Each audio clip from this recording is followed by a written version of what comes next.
One plays drums, one plays two-string slide bass, and one plays two saxophones at once. Together they call themselves Morphine, and theirs is a sound unlike any other, as you're about to see. Slide bass and saxophone and drums? The fuck is that? Low rock. Fuck rock, actually. That's what we call it. From the back of the room, I hear a voice cry out. Two-string slide bass, bari sax, and drums. We'll come on a little closer, let me see. Really? Those guys may as well have been playing accordion, banjo, and bagpipes. We've been trying to get them forever. They have the most distinctive sound, I think, in music. Yeah, come on. You had tapped into what was going on if you were at a Morphine show. You see, I met a devil named Buena Buena. And since I met the devil, I've been the same. Oh no. And I feel alright now, I have to tell you. I think it's time for me to finally introduce you to the Buena Buena Buena Buena good, good, good. Critics across the country named the latest album by my next guest as one of the best of 1993. Here tonight from Boston to perform a song from Cure for Pain is Morphine.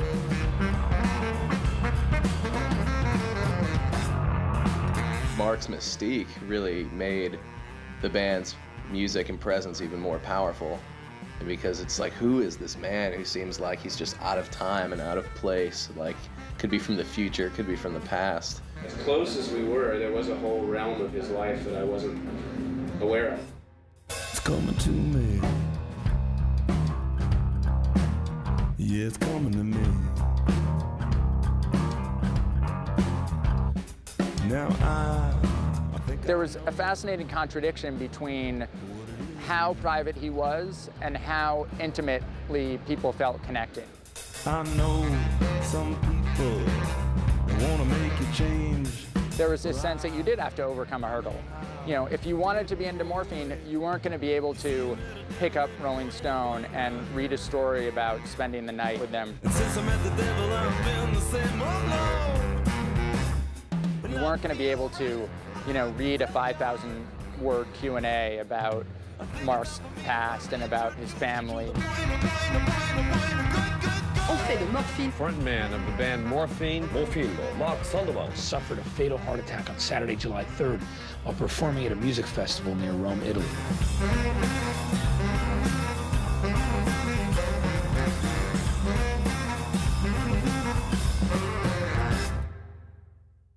I haven't seen any other bassist do what he does.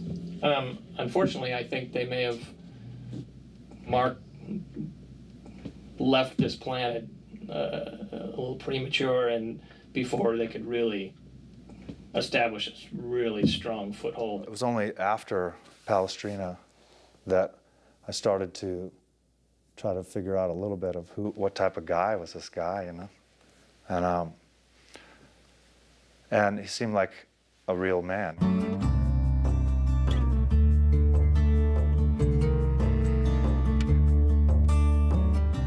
He also wanted to know how things worked and what family relationships were. He always liked family.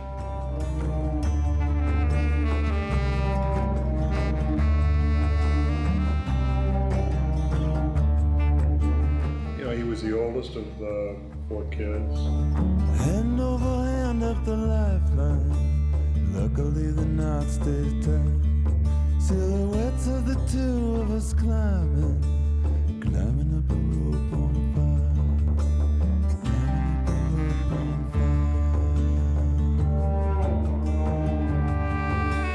Trapped in a room in a fortress, running out of air to breathe. Only seconds to go and break free. I didn't think I would reach.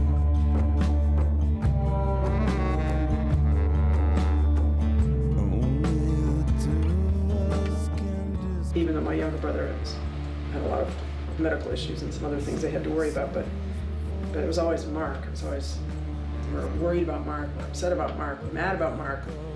What are we going to do about Mark? It was uncomfortable, it was unpleasant, it was scary because we had 3 younger kids at home.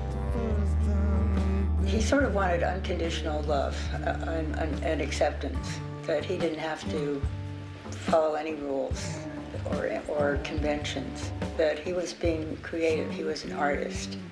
And that was important in its own right, and that's what we should respect. He could play music on weekends or evenings, and he should consider a real working job during the day. He didn't like that at all.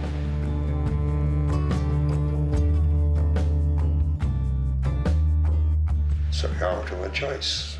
He could either get a job and go to work, or he could go back to college, we'd help him find a college that would accept him, or he could go. So he went. So he left in the middle of a blinding snowstorm.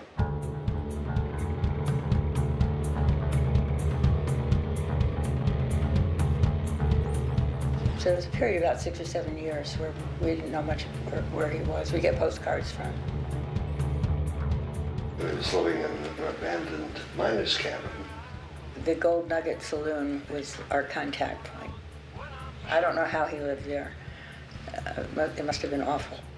I remember getting a card or 2 from Alaska. He had a shrimping. He went off to San Francisco, and then he worked in the tuna cannery.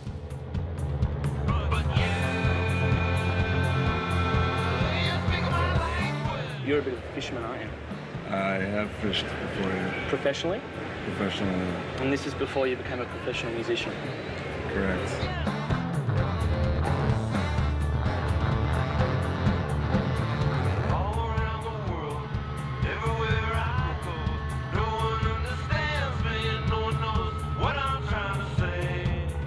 And he went all through Central America making... He spent some time in police.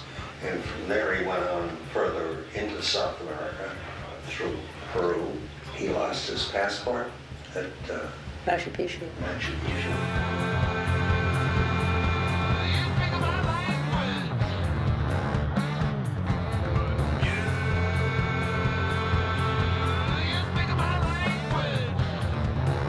In Central America, where he was collecting mushrooms that had marijuana in them. He was doing something with mushrooms with marijuana. I don't know. He ended up in this little makeshift band. Began to make a name for himself as a musician there. He sent us an article.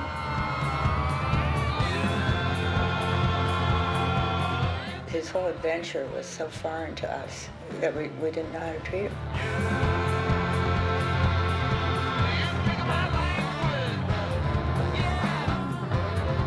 Took a lot of guts, took a lot of spirit, intelligence, and he was searching, I think, while he was doing all that.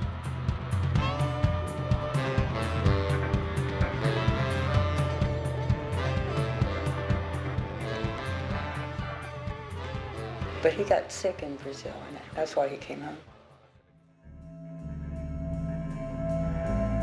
Better than yesterday, and nothing like today.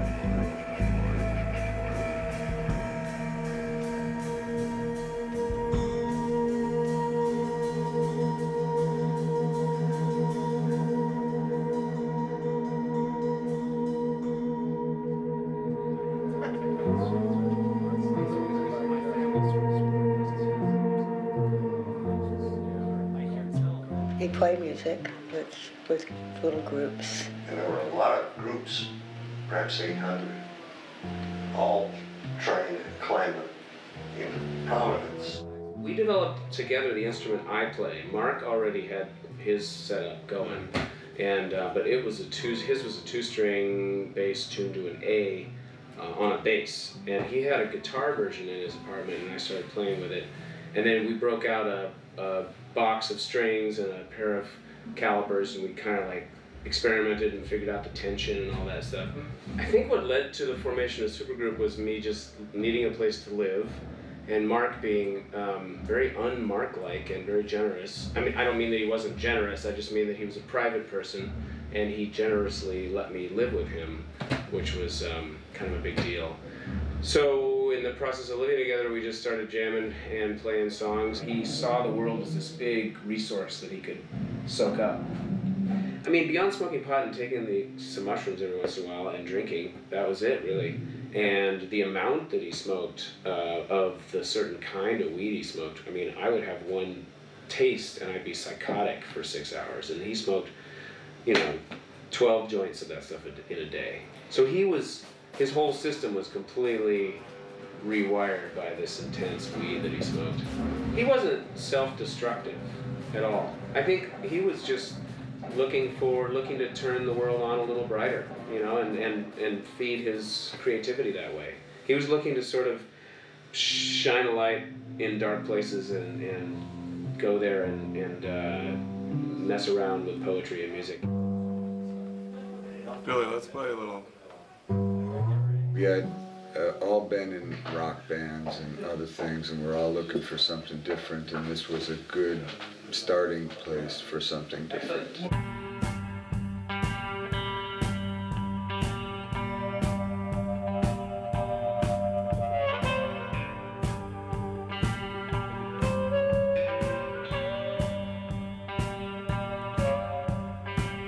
Walked into a strange cafe. No one there's ever heard my name. Traet Her Right was how I was first introduced to the genius that is Mark Sandman. We only ever played out under the name Traet Her Right. You know, a typical thing, you make a list of names and everybody says, oh, I like that, I don't like that. And Mark liked that because he thought the women would like it.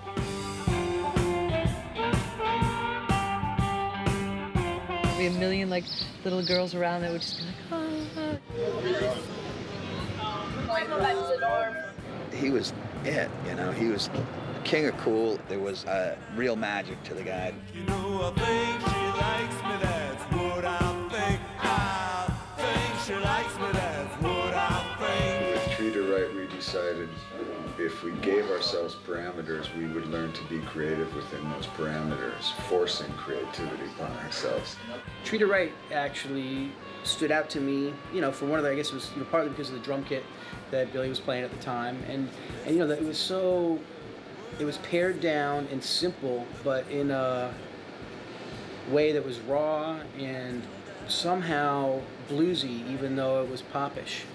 So one of the parameters we set was you have to be able to go to the gig, carry your gear in one trip by yourself. We will have no gear that requires two people to lift. Billy and I were in another band for a long time before Morphine called Traet Her Right, Traet la bien, Oui. as they say in some places. Good advice, men. Yes, words to live by. I asked her nicely, can I buy you a drink? You know, I think she likes me, that's what I think. I think she likes me, that's what I think. One night, I was out, and he looked at me and went, And then he pursued me relentlessly for a couple of months, I think, right? Yeah. I was not very responsive, which I think he liked. He liked the challenge. Sabine was a little clueless at first, a little hesitant. Something happened. One day he was at the breakfast table.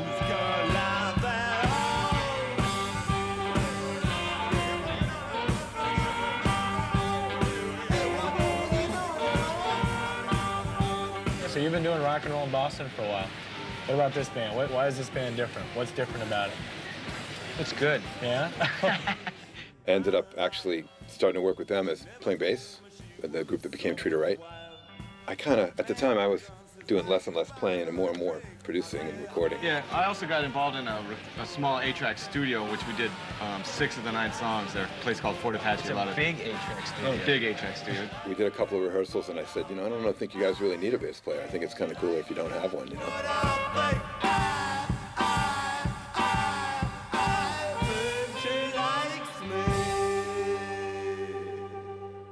This album, which was distributed in New England, has now been picked up by a company in England as well.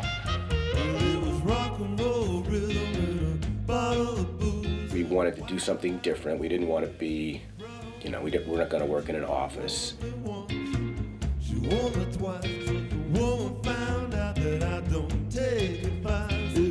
Looked up at him as kind of rock and roll older brothers.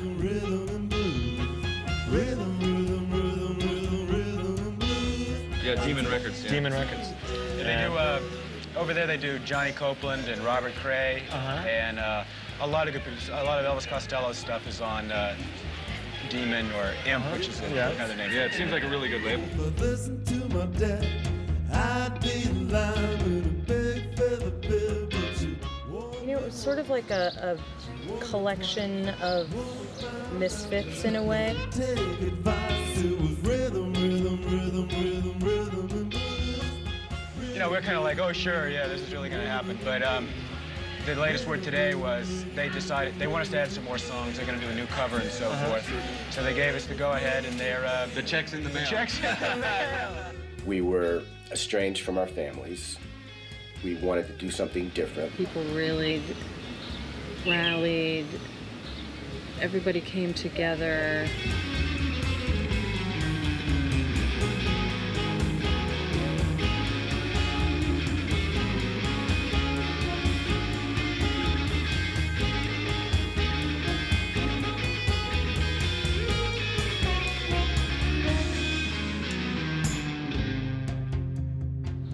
And he would just be like, Linda, I'm gonna be great.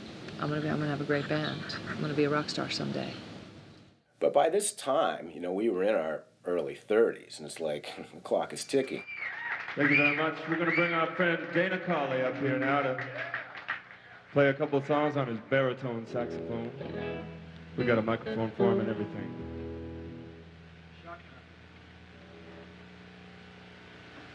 So thanks for coming out. It's the middle of the afternoon, but it feels like late at night somewhere. Like we never went to bed. I remember the last time they played at Jack's, which is right down the street, that burned down. And it burned all night. Traet Her Right was on stage. The fire came out of nowhere. And they got out with their guitars. That was it. Then he started, you know, he started Morphine. He didn't sulk. You know, he didn't quit. He started another project.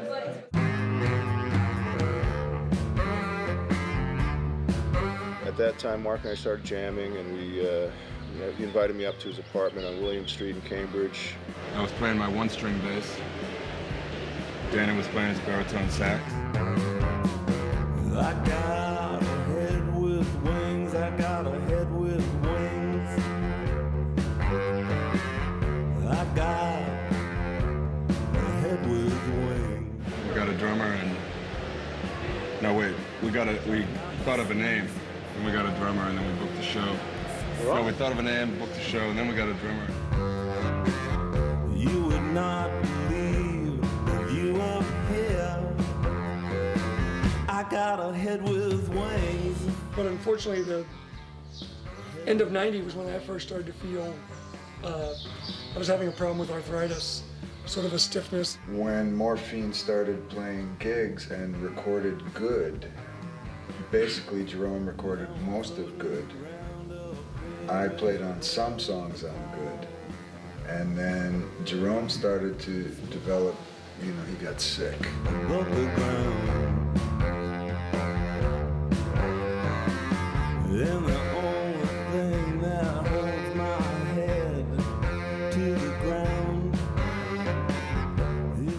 And that was sort of the beginning of the end of the whole thing for me, because it never, you know, they played for a while. Billy was filling in doing gigs, which to me made plenty of sense with the Morphine connection. With the Traet Her Right connection. I got a head with, yeah. Oh!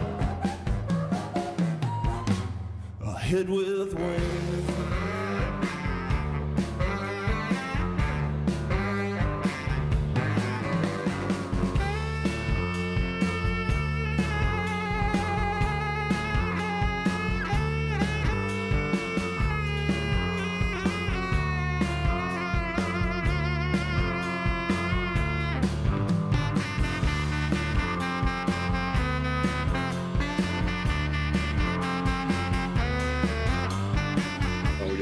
playing and recording, and Mark would record everything, and you know, just always playing and coming up with ideas. Dana actually was a friend who was our roadie for one tour, and he used to play saxophone with us occasionally. And I was a big fan of Dana, and I always wanted to have a different band just with Dana. So now we do it. And it was really fearless. We were not afraid to play a song we didn't know very well. If it was a riff we worked on, no problem, let's give it a go. And at that time, Rykodisc was had made a mark for reissuing a lot of old vinyl, and they must have got a hold of either a good or our prototype for Cure for Pain, and they offered us pretty much what it amounted to being a distribution deal.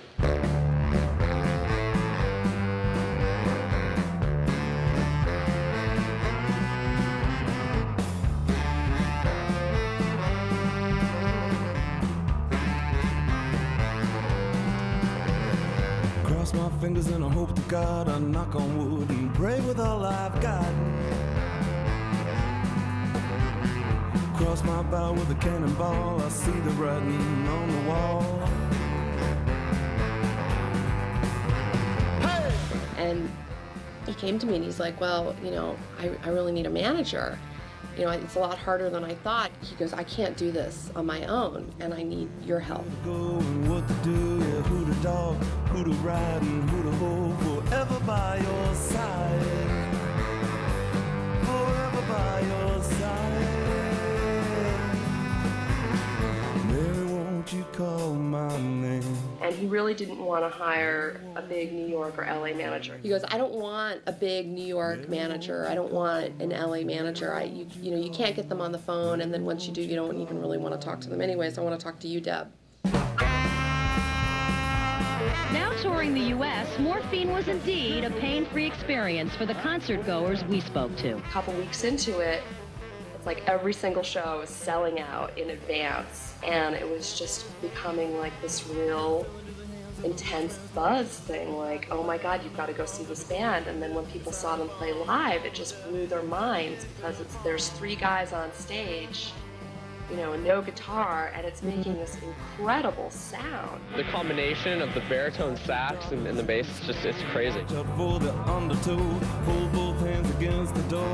never seen anybody play 2 saxophones at once before. It's pretty incredible. There's no clue where to go and what to do, who to dog and who to ride.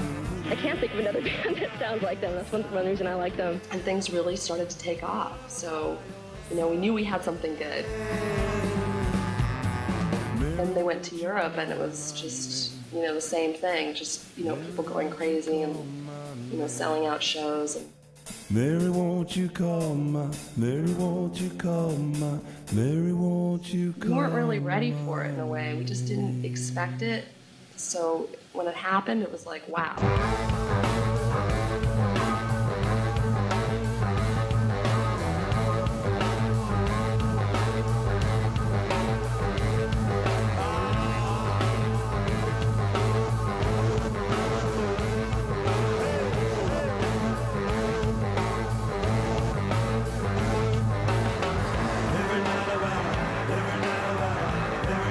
Good evening, everybody. Welcome to our show.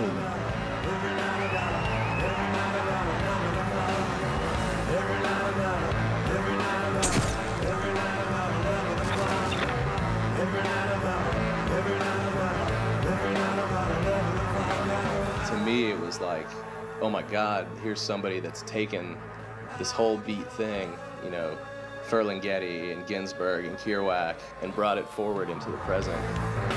Ils sont ce soir à nulle part ailleurs, Morphine. I mean, those 3 cats were just so badass. Yeah, how has the tour been so far for you guys? We killed them. You killed them?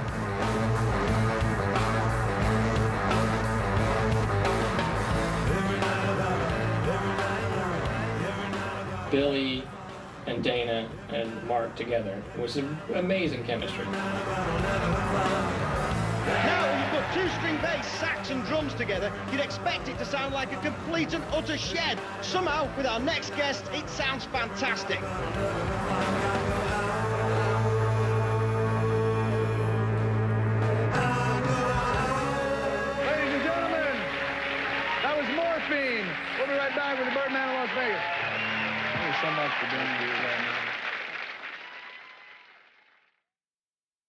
mean, do you find that you have more money to record albums with, or more money to, or? No. But we didn't really want more money to record with. If we wanted more money, just to have money, you know. Yeah. The word Morphine comes from the word Morpheus, who's the god of dreams, and that appealed to us as a concept. You play the bottleneck on a two-string bass. Is that your idea? Was that your idea to do that? I guess. Writing songs, you know, without a guitar, writing songs the way that he did was something that was pretty unique, and I think that, you know, he stands alone. There's a lot of instruments with just one or two strings all around the world, and it's interesting because every string has every note, and it's really not a limitation at all once you get used to it. I first met Mark in mid-December 1993, maybe mid to late December 1993 in Brittany, Western France.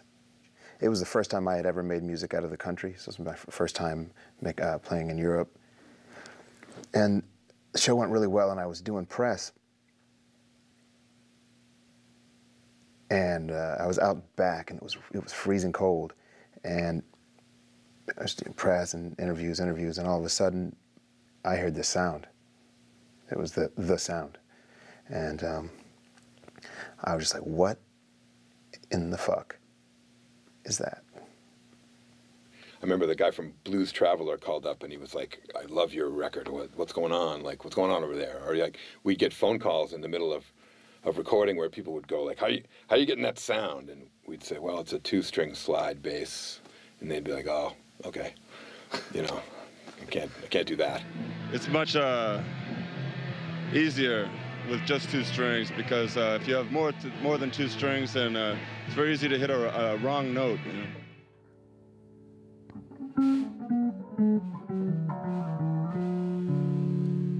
This is kind of a Mark thing.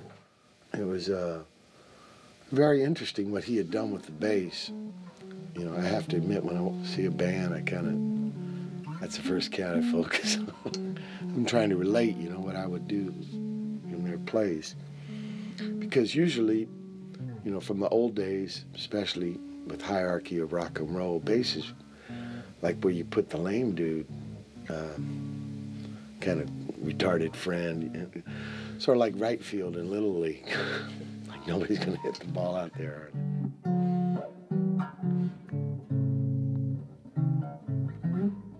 I started out on one string because that was the easiest, and I gradually promoted myself to two strings, and now that feels pretty complete. Okay, but people like Doug Wimbish, who's a well-known bass player, should say, I need my four strings. No, one really is all you need. One is all you need? Yeah. This is just extravagance on my part, you know. What I do on lap steel and what he was doing on the bass was is connected. I mean, there's.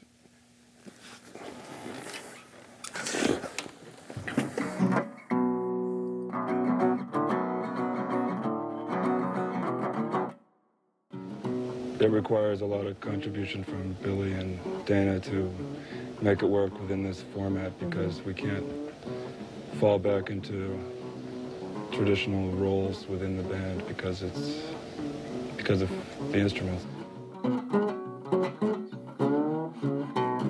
There'd be songs on the set list some nights, you know, Mark would write a set list and there'd be a song on it that you'd just look at him, what's that? And he'd go, you remember that riff, you know, we played 2 weeks ago?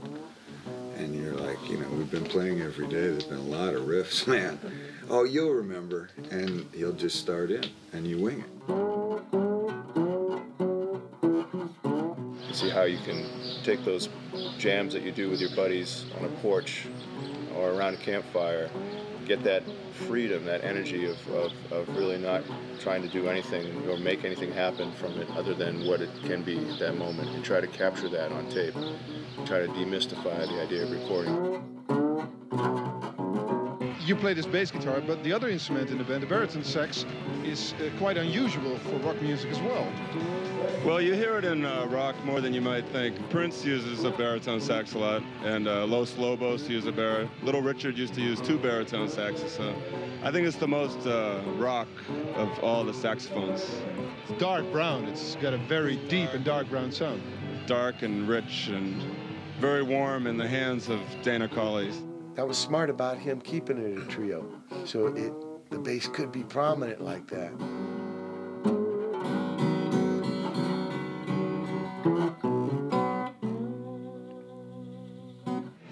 You played in front of about 40,000 people. How did it feel? It felt good. Good people out there, I could tell.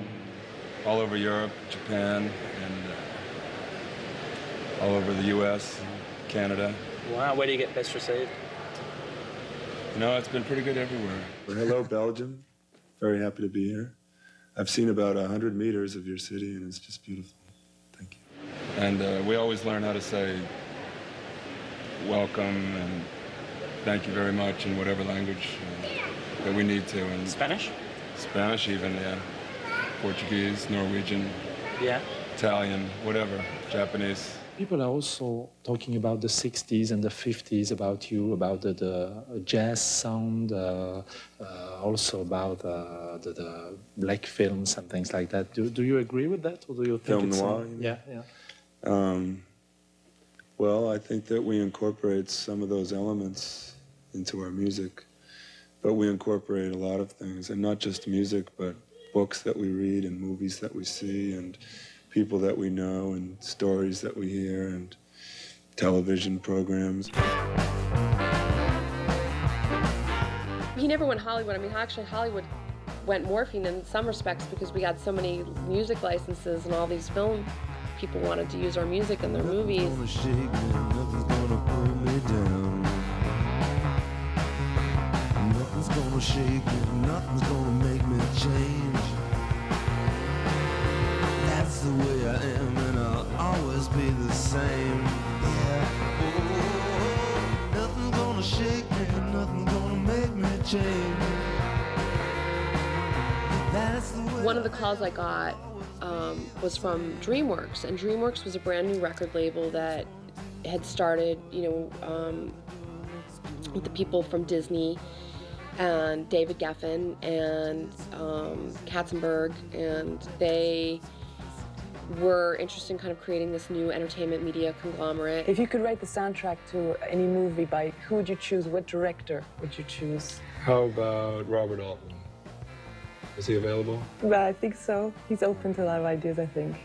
Bob, give me a call. The people they brought in to run DreamWorks Records were fantastic, respected, renowned record executives, which was Mo Austin, Michael Austin, and Lenny Wernicker. There are a handful of artists that I felt would be a wonderful statement as a record company to sign, especially a young company, where you're trying to make a mark in terms of who you are. And the second artist they signed was Morphine.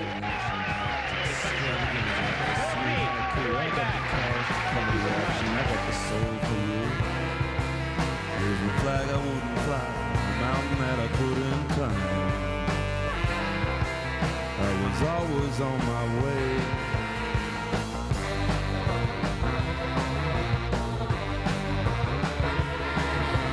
Nothing gonna shake me, nothing gonna make me change. That's the way I am, and I'll always be the same.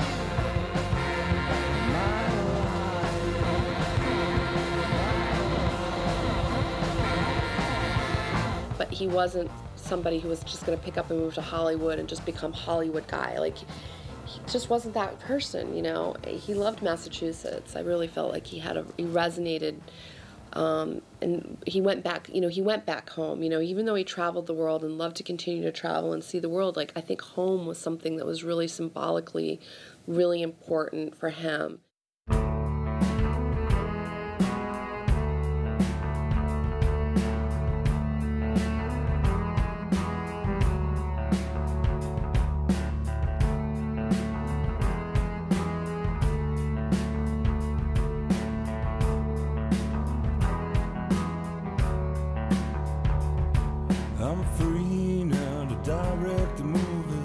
song or write a book about yours truly. Oh, I'm so interesting, I'm so great. I'm really just a fuck up and it's such a waste to burn down these walls around me, flexing like a heartbeat. We don't like to speak, don't talk to me for about a week. I'm sorry, it just hurts to explain. There's something going on that makes my gut sick. I got guilt, I got fear, I got regret. I'm just a panic-stricken waste. I'm such a jerk. I was honest, I swear. The last thing I wanna do. Honest, I swear. The last thing I wanna do is ever cause you pain.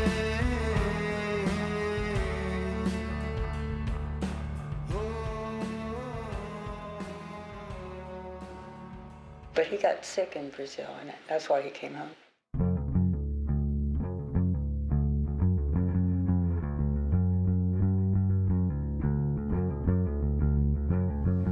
At the end of his time in Brazil and then Alaska and so forth, he did come back to Boston. It was an intestinal thing that was affecting his kidneys and some others. It was pretty serious. And went to get his degree at UMass Boston. Now, I don't know if that was because Bob and Tel urged him to do so, and or what, but he did. I think he really wanted our approval, and he got it for that, because those were our values. You have to remember that both of us were children of the Depression. Security is terribly important to me, and I didn't see any security in what Mark was doing. He bummed around, and he played music with little groups. He didn't know Roger that well because he was off doing his thing when Roger was growing up.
He and Johnny had become good friends at that point.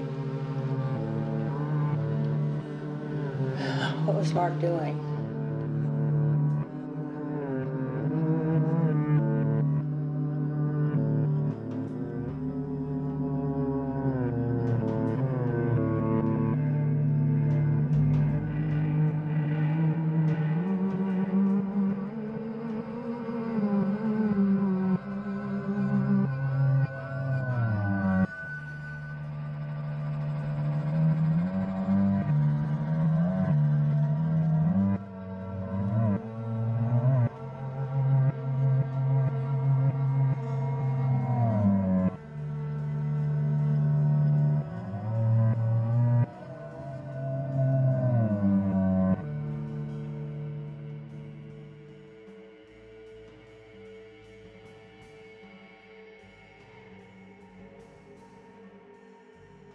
Losing Johnny Mark was terribly distraught. He didn't know Roger that well because he was off doing his thing when Roger was growing up. But it was very sad, and he really broke down a lot. And I ached for him.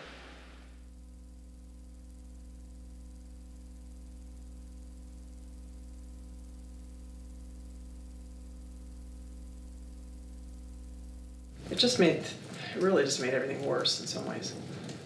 Especially when John died, because he was the one, he had a really good sense of humor, and he would always crack a joke when things were tense and sort of lighten things up. And he was a really good mediator in the family. So that was a big hole when he died.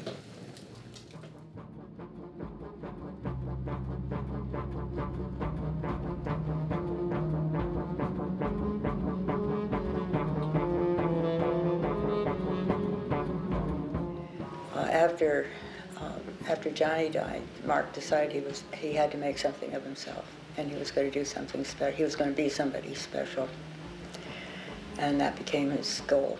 He criticized us, rightfully, I guess, that we didn't really listen to his music or to any music. He said, music for you is like a background. When I play music, I want people to listen to my music and my words and what I've done.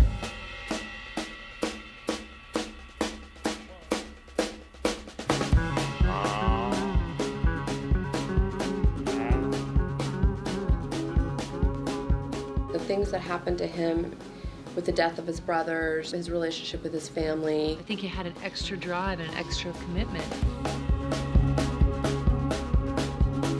Everybody's lined up at the castle gates. Say goodbye to Johnny, Godspeed him on his way. He's going off to join his father and his father's father too. Going to rest a while now, there's nothing we can do. Bye-bye, Johnny, I'll see you all too soon. Bye-bye, Johnny, I'll see you all too soon. Come on. It just took him a while to digest the losses maybe of his brothers. And then once he did, he was totally on fire. There was no stopping him. All he did was write all the time. Bye-bye, Johnny, I'll see you there soon. Bye-bye, Johnny, I'll see you all too soon.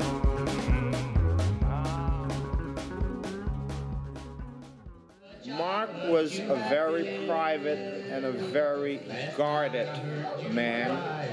Some say he was a bit elitist. That has been said also of me.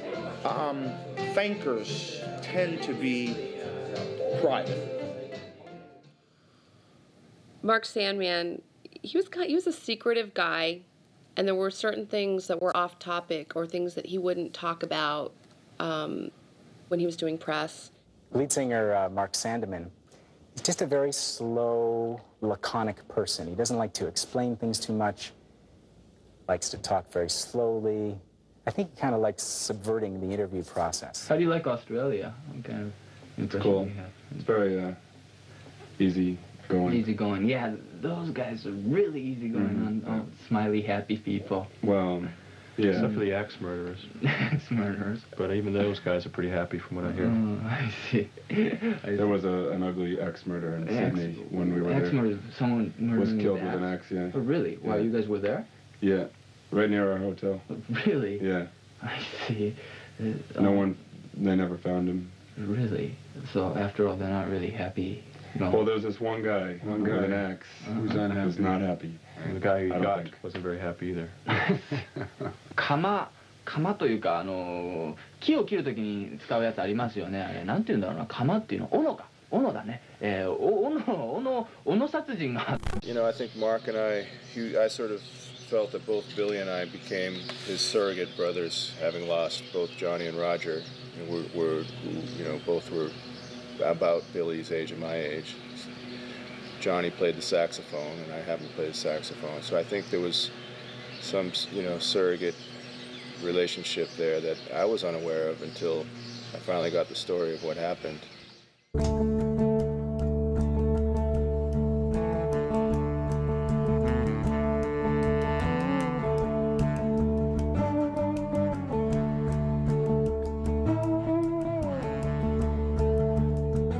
not sure if I felt like it was subverting the interview process as much as making sure it didn't end up going to places that he wasn't interested in going. It wasn't like he opened up. It was like you just sort of learned these things as you went along.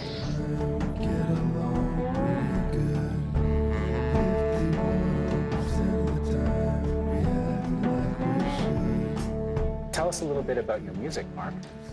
Music? The first time we met, he did everything he could to make sure that I didn't actually get any of his words on tape. You know, he was walking into the corners of the room and talking in his sort of low growl in which it seems like he's almost swallowing his words. So at the end of that, the first longer interview we had, I came away with the tape of me asking a bunch of, you know, slightly nervous questions and nothing else on the tape. 51% of the time we like to be together.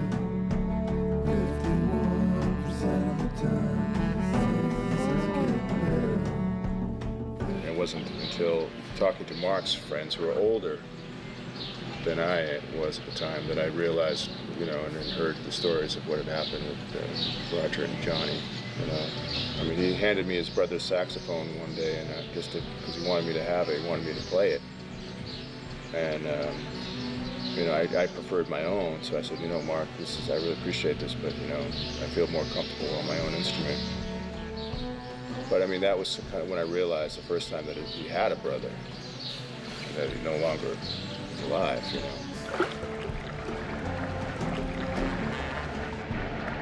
You do that a lot? What's that? Sort of hide yourself away in the songs?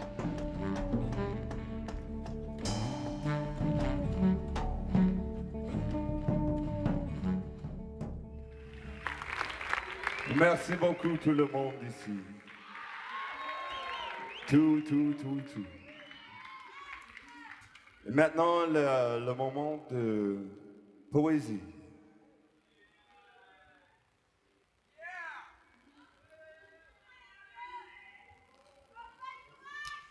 Comme ça. One. By spring of '92, I was able to come back and start playing. But for whatever reason, it wasn't quite the same. Mark and I there was already tension around the whole thing. It was why I'd been gone. Let's see. First of all, Billy Conway is the full-time drummer now, so... And I think there's a lot more unity in the band, and that it's reflected on the album. Which I sort of felt like, you know, it was one of those, it had never been discussed.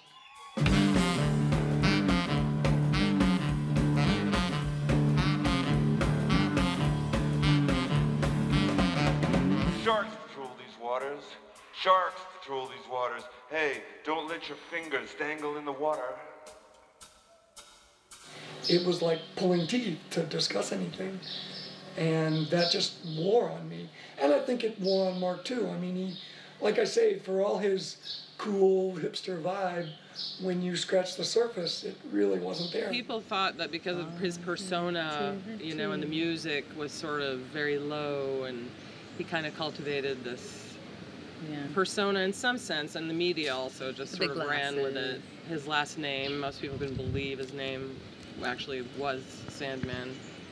Don't you worry about the day-glow orange life preserver. It won't save you. It won't save you. Swim for the shore just as fast as you were able. Swim like a motherfucker. He could get quite tense. He could get uptight. He wanted things to be easy in the sense that he wanted things done his way. When you suffer a lot of loss in a family, the impulse to, you know, to self-pity or to mythologize your pity somehow, or to just give in to the sorrow of it, he sort of had the opposite reaction, you know. It's kind of like, it puts into relief the fact that you're alive. What are you going to do? Swim! Swim, swim.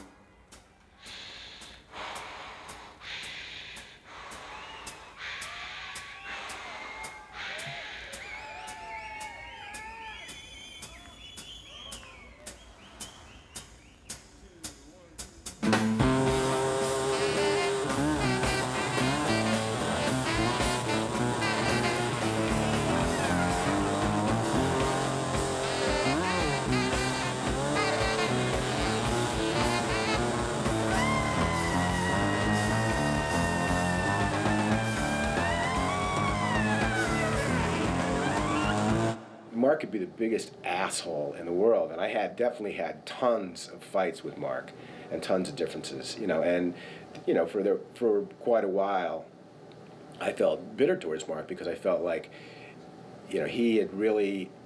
I don't feel it this way so much anymore, but I felt almost like he had this plan. He goes, "Oh, this guy, how's he getting these gigs? How's he? Well, I'll hook up with this guy. See how it works. Blah blah blah." So I kind of felt like he crawled up my back to get where he got. Mark was a super talented guy and a really intelligent guy and a lot of fun to be around, but he could be a total dick. And there were a couple of occasions in the span of my working with him where he was such a dick that I just said, you know what, I got to take a break. First is that the scene shifts to now, the ever-glorious now, the ever-present now. Dredged in flour and deep fat fried and cooled on paper towels and then devoured. I spent 15 years in a life raft. 15 years. Now I got something to say. Stay in your lifeboats, people. Stay in your lifeboats. It's murder out there, murder out there. Sharks patrol these waters. Sharks patrol these waters. Hey, don't you worry about the day-glow orange life preserver. It won't save you, it won't save you. Swim for the shore just as fast as you were able to swim. Come on and swim.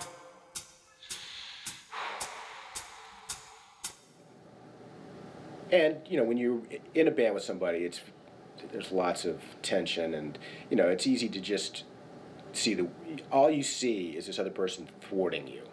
And that's how he felt about me, too, a lot of times. He was like, how can you be so stupid as to think that this is a good idea, and vice versa. They went to Detroit to do a radio station, one of these big, play in front of a ton of people kind of radio station gigs, and he came back kind of all puffed up and rock starred out and, insulted us, and I told him to fuck off. Point is, I think a lot of people thought of him as cold and cool and aloof and inaccessible, but he was just relaxed and waiting for something to spark his interest.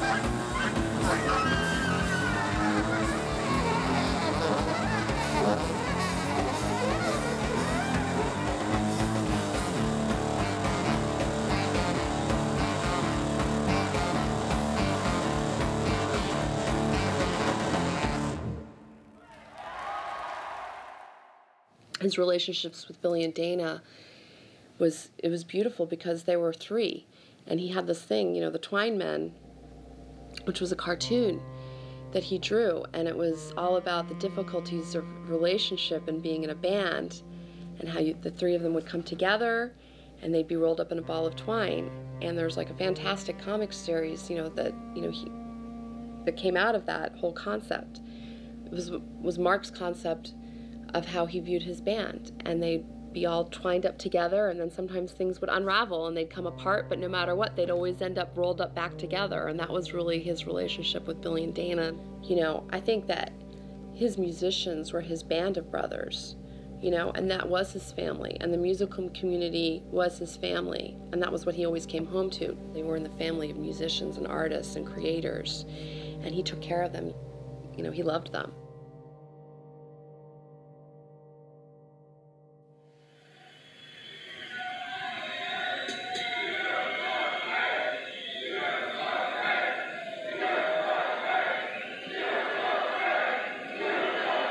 Agora vamos tocar uma canção chamada Cure for Pain.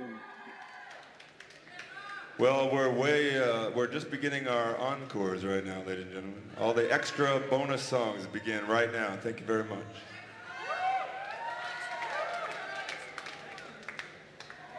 Muito obrigado, gente. Fantástico. Obrigado. Para vocês.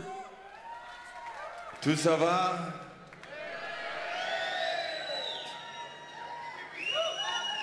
I don't know. Here's a song called Cure for Pain, and it goes like this.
Muito obrigado. Muito obrigado. Bonne nuit, mon petit.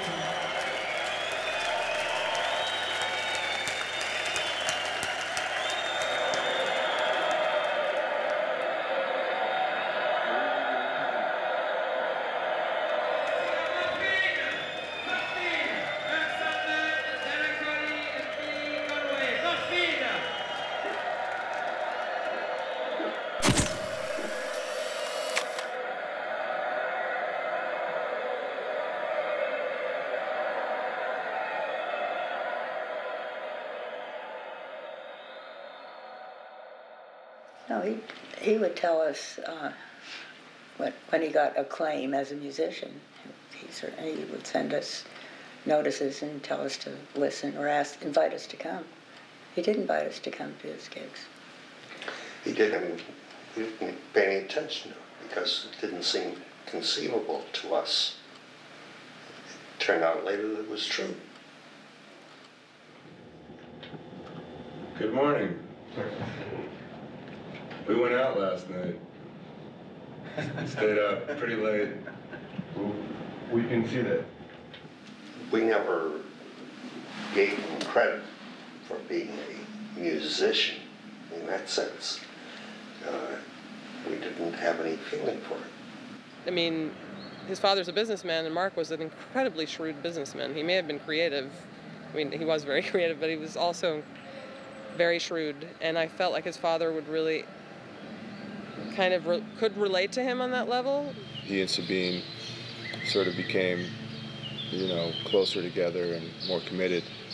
I think his idea of family, also became more important to him, his own biological family. And he was making more attempts to be at home with his mother and father. And he was living a slightly more conventional life or something with me that his mother could relate a little bit more. We had them over for dinner, and she just was thrilled to see that the house was set up nicely and that we could set a nice table. And so it meant a lot to her. It was important.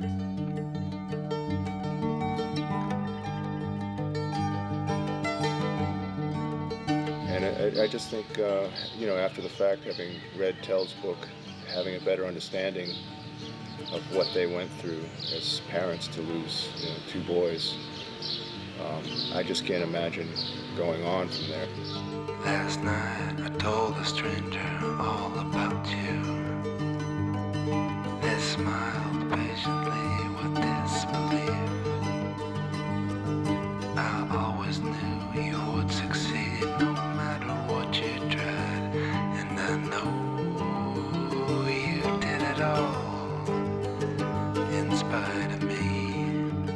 fact that they might not have been, you know, as aware of what Mark was doing, and that Mark maybe wasn't so keen on bringing them into what he was doing. I'm proud to have known you for the short time that I did. Proud to have been a step up on your way. Proud to be a part of your illustrious career.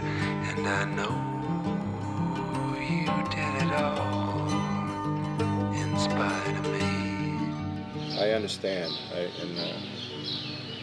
you know, and I think at the end they started to come to terms and get a little bit more closer to each other, and that was good to see. It was a softening of Mark that I hadn't seen the time that I knew him. You seem so close, but yet so cold. For a long time I thought that you'd be coming back to me. Those kind of thoughts can be so cruel, so cruel. Well, he said to tell, I did it for you, Mom. I wrote that in a book. Well,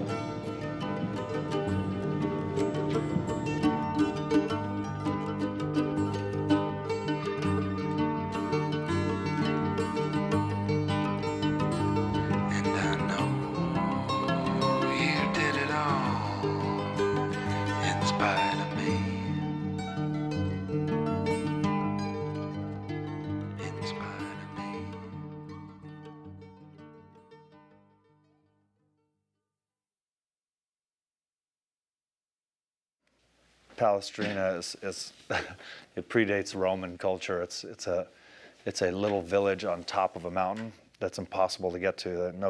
No trucks, only like a pickup truck can, like a little tiny pickup truck can even get up there.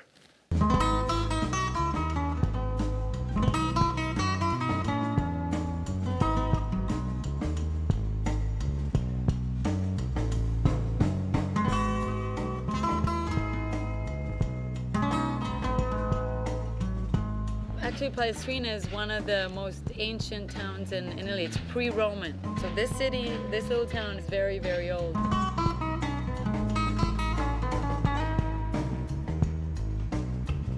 My main job actually with Morphine and with the other bands was picking them up at the airport, so the welcoming part, and then bringing them to the festival and start making them feel comfortable there. Billy, Mark, and myself, having just come from Portugal, it was really, really hot, and it was just, wow, we finally got a chance to stop for a minute.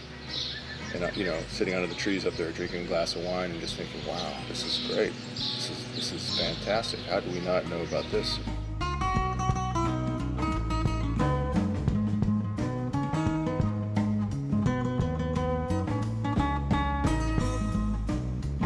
People that now are 40, 45, and they have son and they still come here. And then there are people like me that are 24, or people 18, 19 that just come to help. This is the good thing, because we don't do this for money. So we just do this for passion. He felt a sense of connection to these people before, you know, in his decision to come.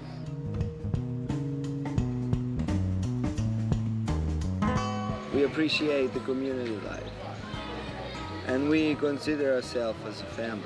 I thought there were gonna be these rock stars coming in, and instead I got to the airport and there were happy people, smiley, very, very easy, and Mark was very easy himself. And as soon as I met him, you know, I felt so comfortable.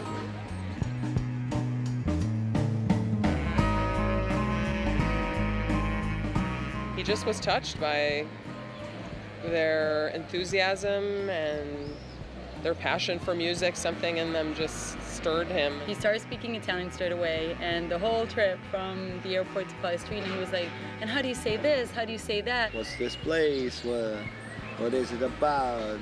What's the festival? Tell me, tell me. He wanted to know how people lived here.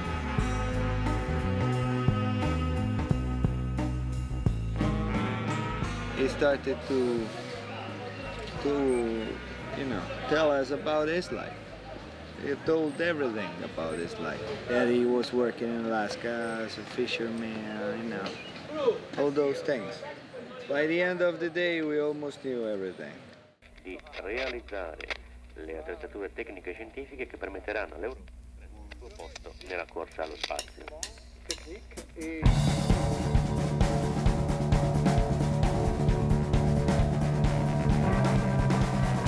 It was brutal. It was like about 100 degrees. We did an early sound check. I remember hearing the bass and the drums being played at the same time.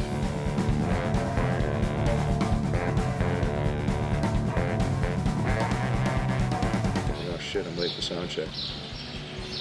And then I'm on my way down and I see Billy there. I said, what are you doing here? I thought you were playing drums. He goes, I'm not playing drums.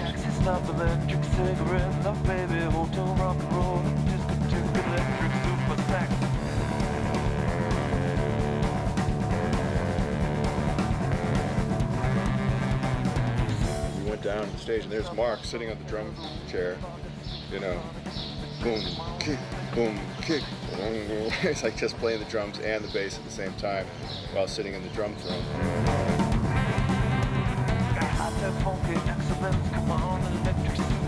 It was just like, wow, he's ready to go, you know, he wants to play, this is great, he's excited, he's happy. Well, a lot of people. Always here, it's crowded. People were sitting everywhere. Come on, electric super sex. Come on, electric super sex.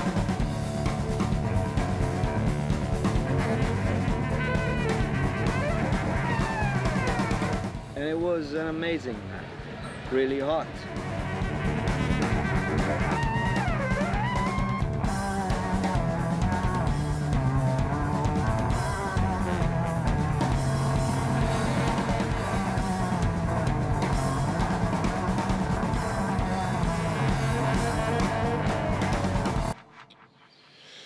I guess it was about 7 songs in and we started Super Sex, and I just remember being on stage left and looking over and kind of seeing Mark's knees buckle and just not really putting it together, you know, that he was having a hard trouble. He just fell over backwards with his bass still attached to him, and he hit the ground and the bass hit the ground and the bass amp just reverberated. And I just remember putting my sax down and going over there and just yelling at him to hang in there, you know, hold on.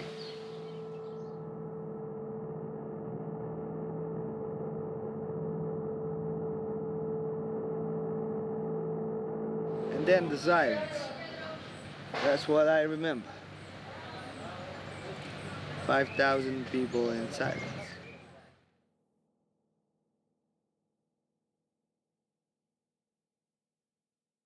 Sandman, the lead singer and bassist of the Boston-based trio, suffered a fatal heart attack on Saturday, July 3rd, while performing at a music festival near Rome, Italy. His death was a shock to those who knew him. He was only 46 years old and was not known to have any serious health problems or heart condition. I was faced with the challenge and the task of telling his family, you know, Bob and Tel Sandman, and his sister, and Sabine. When this truck pulled up to the house I was staying in, this guy got out with a piece of paper and said, you know, is Sabine here? It took a while to really just absorb the details or find out what happened. When the news got out and was in the papers, it just started trickling back from people outside of our circle that people thought it was a drug-related death. But anyone who knew him knew that that's just something that he didn't believe in at all. He had survived and his brothers had not, so he really did not have any interest in drugs on that level. You know, we were all in absolute agreement that there was no doubt to the fact that he died from some kind of heart trouble. And then what happened next, you know, was really important to us. Then a colleague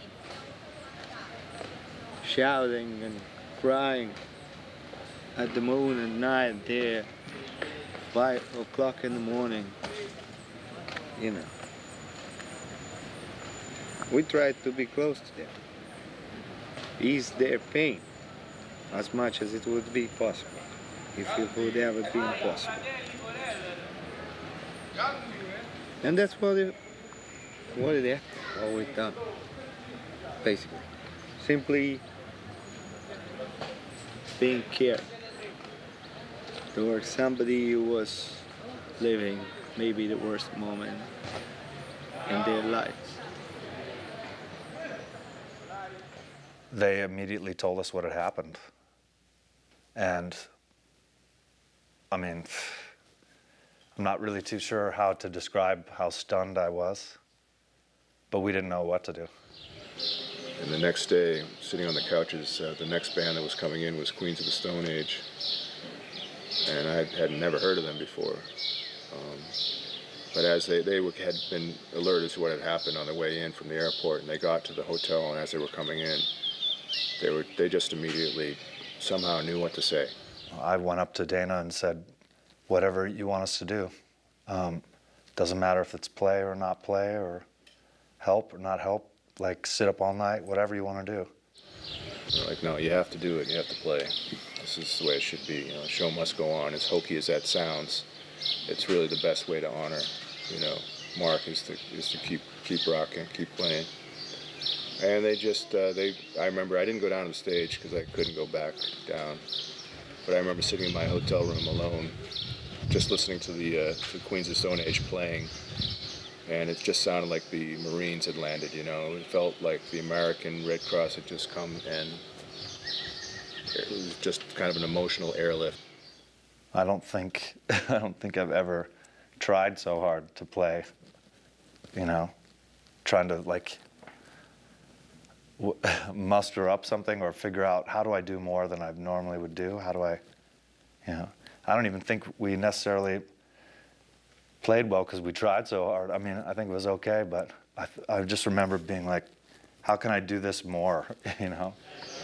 And just thinking to myself, this is the best fucking music I've ever heard in my life. This is like getting in a Camaro and stepping on the gas and going as fast as you possibly can. You know what I mean? This is what I really need right now. I just, you know, it was such a crazy thing. I don't want to ever go through that again.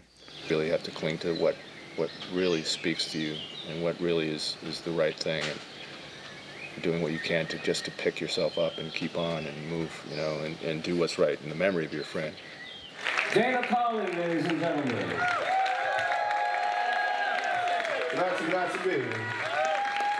You know, I just wanted to say something. You know, it's been 10 years, and I just felt like I should probably attempt to say something in your language.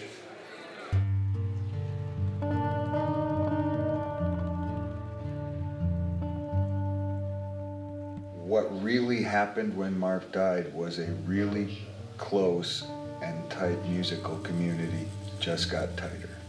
Well, you know, at Mark's funeral, to watch his parents, to understand, to watch his sister, and to be like, this woman has laid 3 sons in the grave? What the fuck?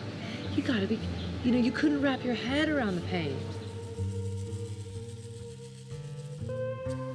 It forced people to look at each other and celebrate the fact that we had each other, and we had a family, and we had a community, and we had each other to get through losing him.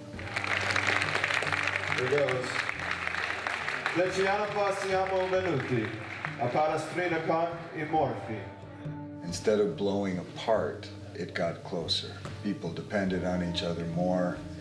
They helped each other through what was clearly a hard time for all kinds of people in all kinds of places. Why? Why so much tragedy in one family? It was unbearable. But I always felt that one of the most amazing things about his music sorry.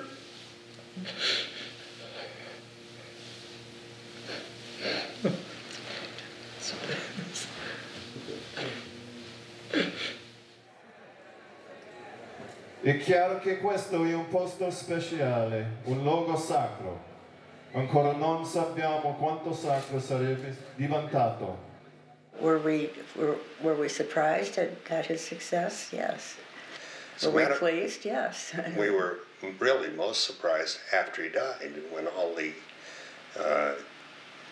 magazine and newspaper articles poured forth, lauding his career, about which we knew relatively little. You know, they just didn't understand the emotional connections. There was a real emotional disconnect, and part of me thought, you know, the way that Billy and Dana approached them, you know, with so much love and so much deference and so much, you know, such an open heart. And I thought, wow, here's an opportunity. These two boys that were kind of like brothers to Mark, in a sense, surrogate brothers.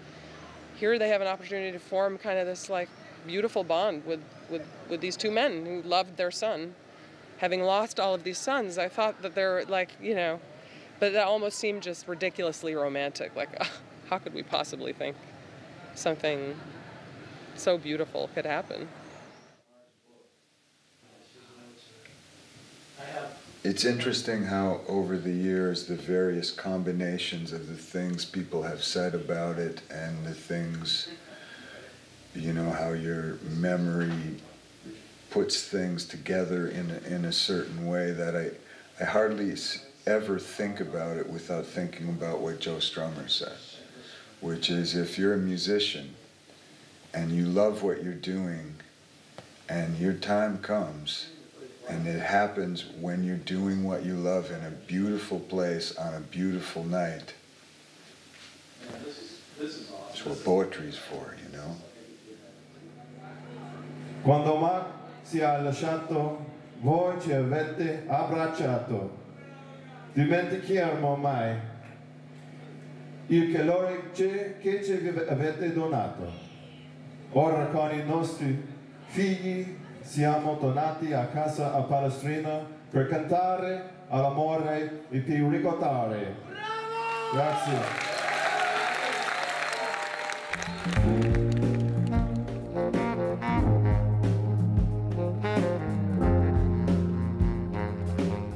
Somewhere between 21 and 45, and no one really knows. No one ever knew how old Mark was. Very Dorian Gray was Mark Sandman. You're the night, Lila, a little girl lost in the woods. You're a folktale, the unexplainable. He would have been very popular right now with the vampire craze, but they found out he was actually a vampire. He was 500 years old when they buried him. The one that keeps the curtains closed. I woke up at 6 a.m. to just one of those kind of thunderstorms where it was just, you know, crack, just thunder, just explosions, like literally woke me up. I can't make it on my own. At 6:15 or something, my girlfriend called and said, Sandman died. So I kind of figured there was a lot of stuff like that happened to a lot of people. I mean, you may find as you talk to people that they all had their little weird thing that happened. I'm perfectly willing to believe he was throwing thunderbolts at me just to, on the way out, just like, fuck you. I hope you're waiting for me across your carpet of stars.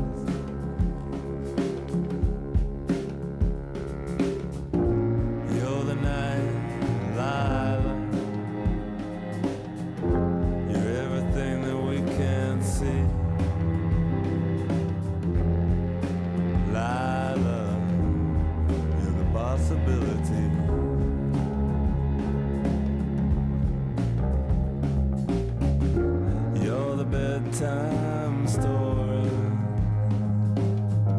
the one that keeps the curtains closed. And I hope you're waiting for me, 'cause I can't make it on my own. I can't make it on my own. Can't say much about any of that. It's just that, like, you know, Jeff Buckley passed, and that was really hard. Sandman passed, and Elliott Smith. It's like you know, you take the three most original musicians of a generation and remove them from that. It's like at a certain point you have to you got to throw up a white flag, you know. I miss him much, though. He was a very happening cat. lost a brother. And he and Sabine had put some money down on a house. They were going to get married. He was going to settle. He was going to write a will and contracts for the group and all that sort of stuff. When they got back, but it never happened. He never came back. Unknown, unlit world of old, you're the sounds I never heard before. Off the map where the wild things grow, another world outside my door. Here I stand, I'm all alone. Drive me down the pitch black road. Lila, you're my only home, and I can't make it on my own. You're a bedtime story, the one that keeps the curtains closed. And I hope you're waiting for me, 'cause I can't make it on my own. I can't make it on my own.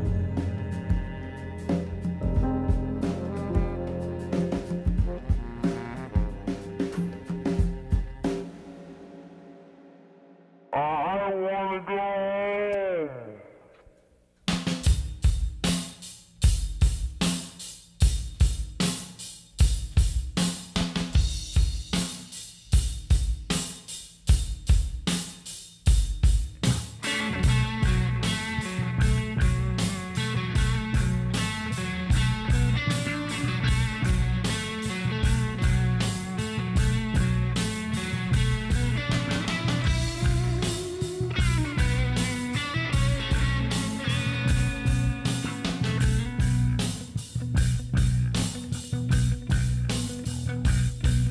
I've been waiting here all night. I've been waiting here for a long time. I've been waiting around all night. I've been waiting around since I don't know how long. I've been waiting, waiting, waiting, waiting. I've been waiting around all night. Hey Frank, hey Frank, hey Frank, I wanna go home.